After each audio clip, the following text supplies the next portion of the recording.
നമസ്കാരം. 1201 ധനുമാസം 17 വ്യാഴാഴ്ചയാണ് 2026 ജനുവരി 1 വരുന്നത്. 2026 ജനുവരി 1 മുതൽ 2026 ഡിസംബർ 31 വരെയുള്ള ഒരു വർഷക്കാലത്തെ അശ്വതി നക്ഷത്രക്കാരുടെ ഗുണദോഷ സമ്മിശ്ര ഫലങ്ങളാണ് നമ്മൾ നോക്കുന്നത്. 2026 ജൂൺ 2 മുതൽ ഇവർക്ക് വ്യാഴം 4-ലാണ് സഞ്ചരിക്കുന്നത്. ശനി ഇവർക്ക് 12-ലാണ്, 7 ശനിയുടെ കാലഘട്ടം തന്നെയാണ്.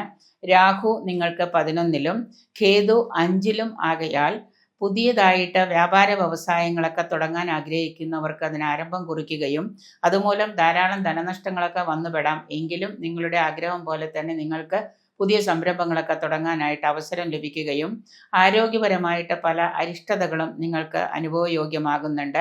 കുടുംബത്തിലെ കുടുംബാംഗങ്ങൾക്കുമൊക്കെ സന്താനങ്ങൾക്കുമൊക്കെ പല അരിഷ്ടതയും വന്നു ചേരാം.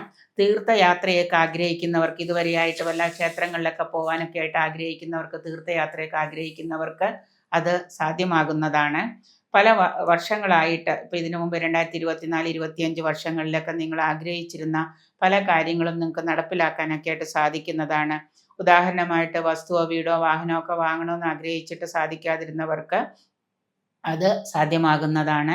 ബന്ധുക്കളിൽ നിന്നും സുഹൃത്തുക്കളിൽ നിന്നും മറ്റും സഹായങ്ങളൊക്കെ തേടി നിങ്ങൾക്ക് പല കാര്യങ്ങളും ചെയ്തു തീർക്കാൻ സാധിക്കുന്നതാണ്.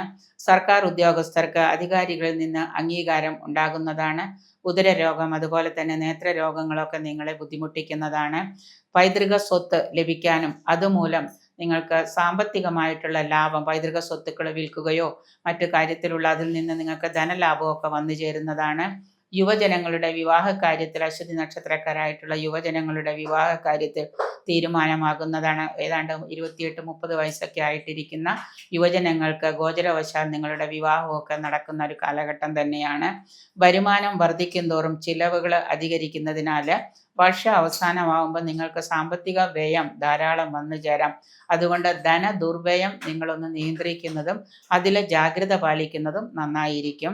അധികാരികളുമായിട്ടുള്ള വാക്കുതർക്കങ്ങൾക്കോ സർക്കാർ ഉദ്യോഗസ്ഥർക്ക് മേലധികാരികളുമായിട്ടുള്ള വാക്കുതർക്കങ്ങൾക്കോ മറ്റോ വഴിവെക്കാതിരിക്കാനായിട്ട് പ്രത്യേകം ശ്രദ്ധിക്കുക.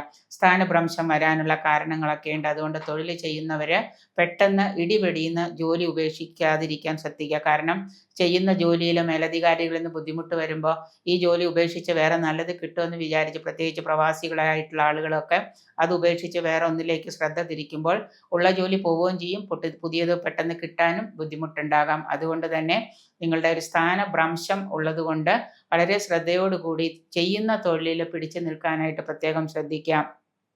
വിദേശത്തുള്ളവർക്ക് പ്രത്യേകിച്ച് തൊഴിൽ തടസ്സങ്ങളൊക്കെ ധാരാളമായിട്ടുള്ളതാണ്.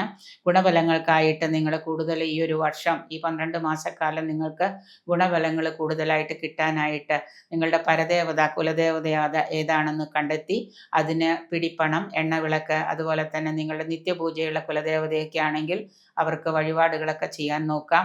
നാഗദേവതകൾക്ക്, നാഗക്ഷേത്രങ്ങളിലൊക്കെ പോയിട്ട് നിങ്ങളുടെ പക്കപ്പിറന്നാളുകളിൽ നാഗക്ഷേത്രങ്ങളിൽ നാഗങ്ങൾക്ക് വഴിപാടുകൾ ചെയ്യാം. അത് മഞ്ഞപ്പൊടിയൊക്കെ വാങ്ങിച്ച് നാഗങ്ങൾക്ക് സമർപ്പിക്കുന്നത് നന്നായിരിക്കും.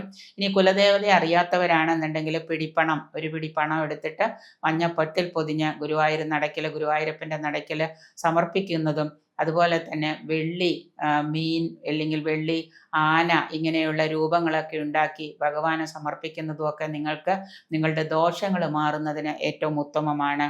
തീർച്ചയായിട്ടും 3 ഉരു ഭാഗ്യസൂക്തം 3 ഉരു നിത്യവും ജപിക്കുന്നത്, അതായത് കാലഹോരയിൽ എല്ലാ ദിവസവും കാലഹോരയിൽ 3 ഉരു നിങ്ങൾ ഭാഗ്യസൂക്തം ജപിക്കുക. അത് കൃഷ്ണൻ്റെ ചെറിയ ഫോട്ടോ ഒക്കെ ഉണ്ടെങ്കിൽ അത് എടുത്ത് വെച്ചിട്ട് അതിന് മുൻപിൽ ഇരുന്നോ അല്ലെങ്കിൽ രാവിലെ കിഴക്കോട്ട് തിരിഞ്ഞിരുന്ന് 3 ഉരു ഭാഗ്യസൂക്തം പാരായണം ചെയ്യുന്നത് നിങ്ങളുടെ ദോഷഫലങ്ങൾ കുറയ്ക്കുന്നതിന് ഉത്തമമായിരിക്കും.